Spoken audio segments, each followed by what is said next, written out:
being employed here on Boston Praise Radio and TV. Okay, I'd like to share a little. Yesterday, a group of us were here on the air, and we were talking about the Republican convention, all that's happening with the Republican convention. I watched it again last night. Nikki Haley was one of the speakers. A number of speakers before they started to converse. These were men and women who were either running for the presidency, running for the nomination against former President Donald Trump. And they all came before him speaking at the Republican convention, and they were basically acknowledging and pledging their support to the president. Yesterday, Pastor Hobbs, Falasha, and I spent about 30 minutes talking about the attempted assassination, which still has me thinking and processing and trying to understand what happened. And there is a report that came out yesterday that the Iranians had made a decision that they were going to assassinate the president.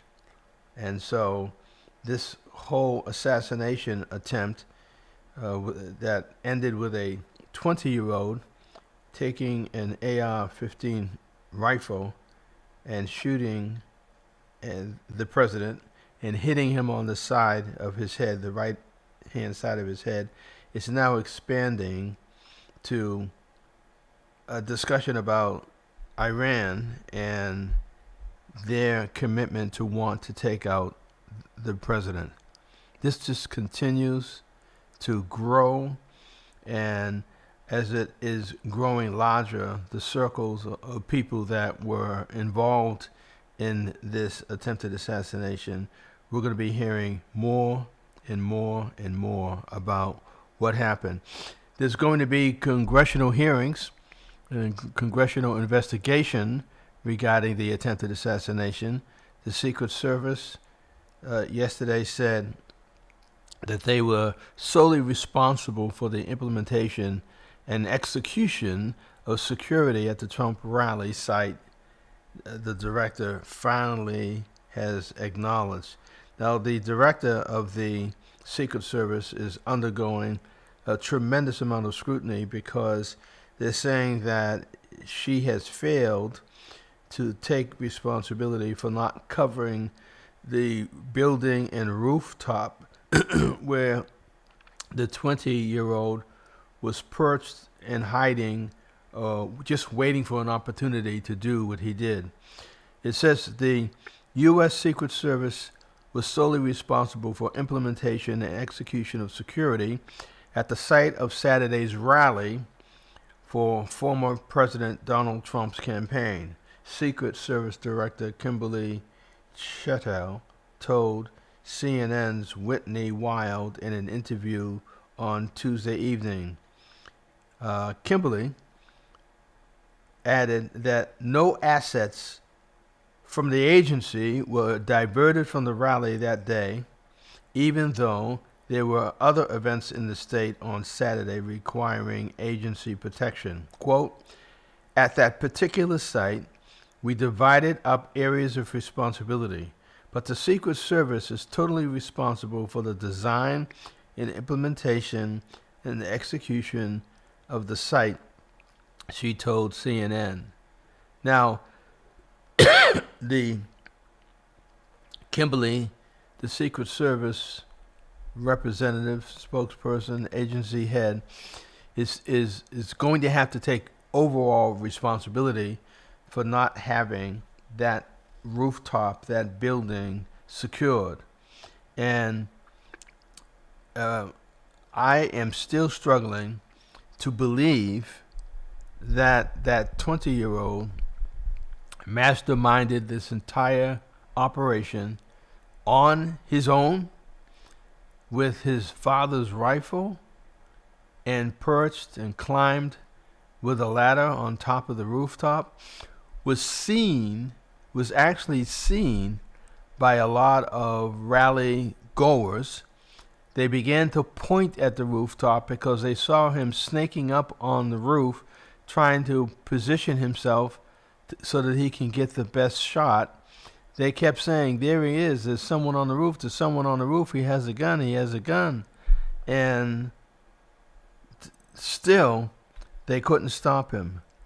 So I just have so many things running through my brain, so many different scenarios that I'm struggling with, trying to understand how all of this happened. And again, I am still watching the Republican convention because I want to understand what it is that they're proposing. Now, there have been a number of interviews with people who are intimately known by the president, the former president, and they're asking questions like, do they think that the president has changed, that has his life changed? Because some people, when they're facing death, when they're facing a near-death experience, there's something about them that changes. And there are people that are saying that former President Donald Trump, after this attempted assassination, has been very quiet, very reserved. He's been sitting at the convention since the attempted assassination, not really saying anything publicly, because I believe he's speaking on Thursday. They're saying that he's changed the content, the focus of his speech, to not going after Joe Biden and attacking him, but calling for unity among the two parties. So they're saying that the former president's life has been positively impacted by what happened to him. Now, I'm going to listen to his speech on Thursday. I'm going to record it and play some of it on Friday here on Boston Praise Radio and TV, if I have the opportunity. If not, I'll do it on Tuesday of next week. And I want you to hear what he's saying, listen to the tone of his voice, and help me to discern whether or not the former president has really changed his attitude, his perspective. And there are many people who do not believe that even this incident, the attempted assassination, could ever change his personality type. But I'm waiting to see what God does in a person's life. 617-282-0685. 617-282-0685. That's the number to the studio. And if you have any opinion, we've had a number of people in the chat, and a number of people have been wanting to get on the air and talk with us about this, and we actually wanted to provide an opportunity for many of you to speak, many of you to talk about how you're feeling with regards to this attempted assassination, because not only has it impacted the former president, it's had an impact on many of us. It has reminded us of the time when John F. Kennedy was assassinated. It has reminded us of the time when Robert Kennedy, and on I can go about the assassinations. But today, we have Pastor Dan Walker is going to be coming in shortly. Be interesting to hear his perspective. And, here he is right now. So I want to play a clip that I have. Let me take this phone call first. Caller, go ahead. You're live on the air. Good morning, Pastor. This is Jamal. How are you doing? How you doing, Jamal? What you got? All right. Well, yeah, I don't believe. Well, first of all, you said like what God would do in his life. God is not in his life. Mm-hmm. And I think that that's been made clear, first of all, by his, his entire attitude and his demeanor, but then also too at his feeble attempts to fake, as if he, when he held the Bible upside down, or he said 2 Corinthians, and he's not a spiritual guy. Can you say he's not a spiritual guy, or can you say he's not a mature spiritual guy? I would venture to say both, sir. You would say you would say both. Okay. Yeah, I just don't think that money has been his thing, and he's not even really successful with that. But I think he is just really caught up in materialism, ego, and and all these other things. I believe that there are some mental deficiencies there because that level of ego and narcissism, is an illness. Which you don't think is going to change overnight. I don't think it's going to change ever. Yeah. Particularly at his age. Mm-hmm. People of your age. I knew you were going there. I felt it. Go ahead. But no, really. I mean, it's easier for a young man to change. All your habits haven't developed. But by the time you're 60, 70, I think you pretty much form the person that you are. Mm-hmm. And then also, too, to just confirm it, who he just picked as his vice president candidate. Right. Running partner, rather, is what I was trying to say. That also indicates to me no change, because that guy is also a very interesting piece of work. Have you been processing and thinking about the 20-year-old, and is it your contention that the 20-year-old committed that atrocity all on his own without any external help at all? So this is when it gets difficult, because obviously it's all conjecture, because I don't have any super level of intelligence and these type of things in terms of surveillance and also but I am not even convinced that it has happened in the way that it has happened, or that they've said it's happened. I don't know. It is very difficult for me. I don't know how much you know about weapons, but that gun, the AR-15 or the AR-10, and I've shot them at the range. It has a very big bullet. And for people that, may not know things, you have the casing, and that's the part that kind of pops off and ejects, and then the bullet at the tip is the part that, projects and goes through. Is that a rapid-fire gun? Rapid, repeated, real quick? Yeah, I mean, they all can be. They're not supposed to be fully automatic, because that's illegal. Mm-hmm. But there are things. There's a little plastic thing that you could easily install on there, and it changes it fully automatic. And different states have different laws. I think nationally now you're not supposed to have a fully automatic one, but even the semi-automatic is going to get you a high rate of fire. How heavy a gun is that to be carrying on a rooftop? As small as well, it depends on what it's made out of. But for instance, like the one I shot, as heavy as maybe a couple of laptops or something. I mean, it's more awkward because it's long, but then some of them too, they break down. So some of them have components, and you can break it down and assemble it. But what to me is more crazy is that somebody was able to get on top of a building, even though it was not part of, for those that don't know, where the rally was. Next door to the rally, there was some sort of, state fair or whatever going on.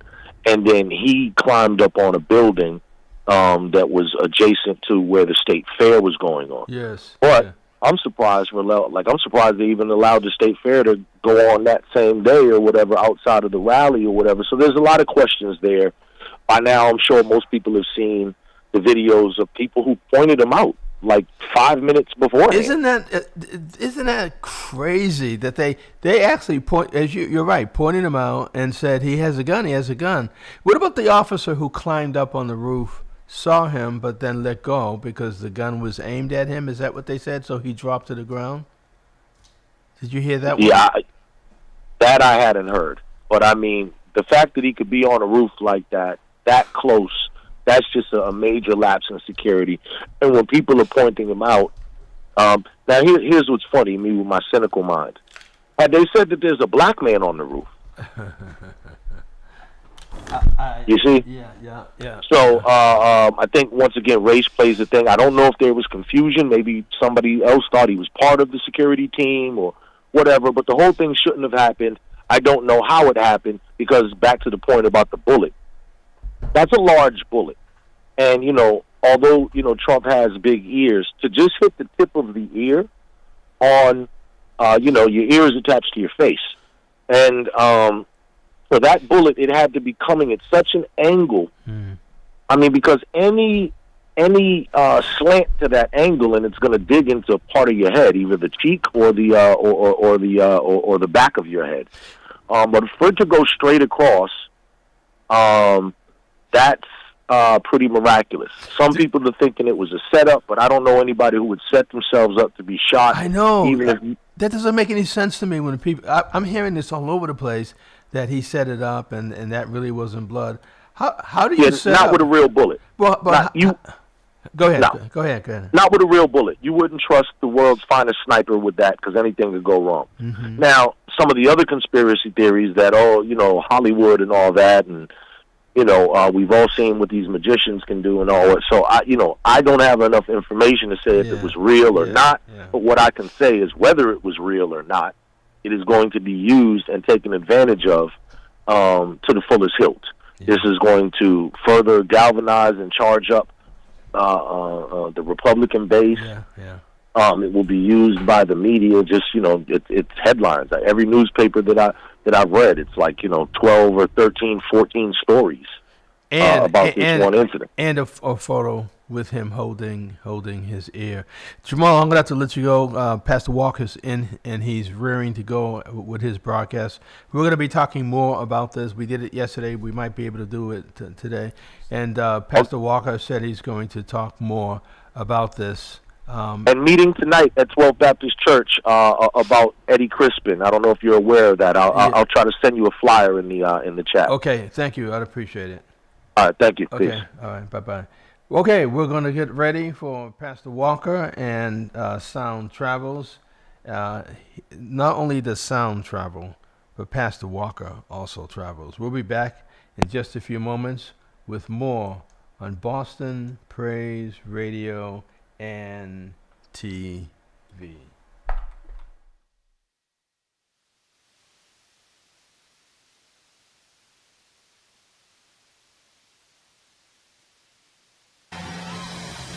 You are,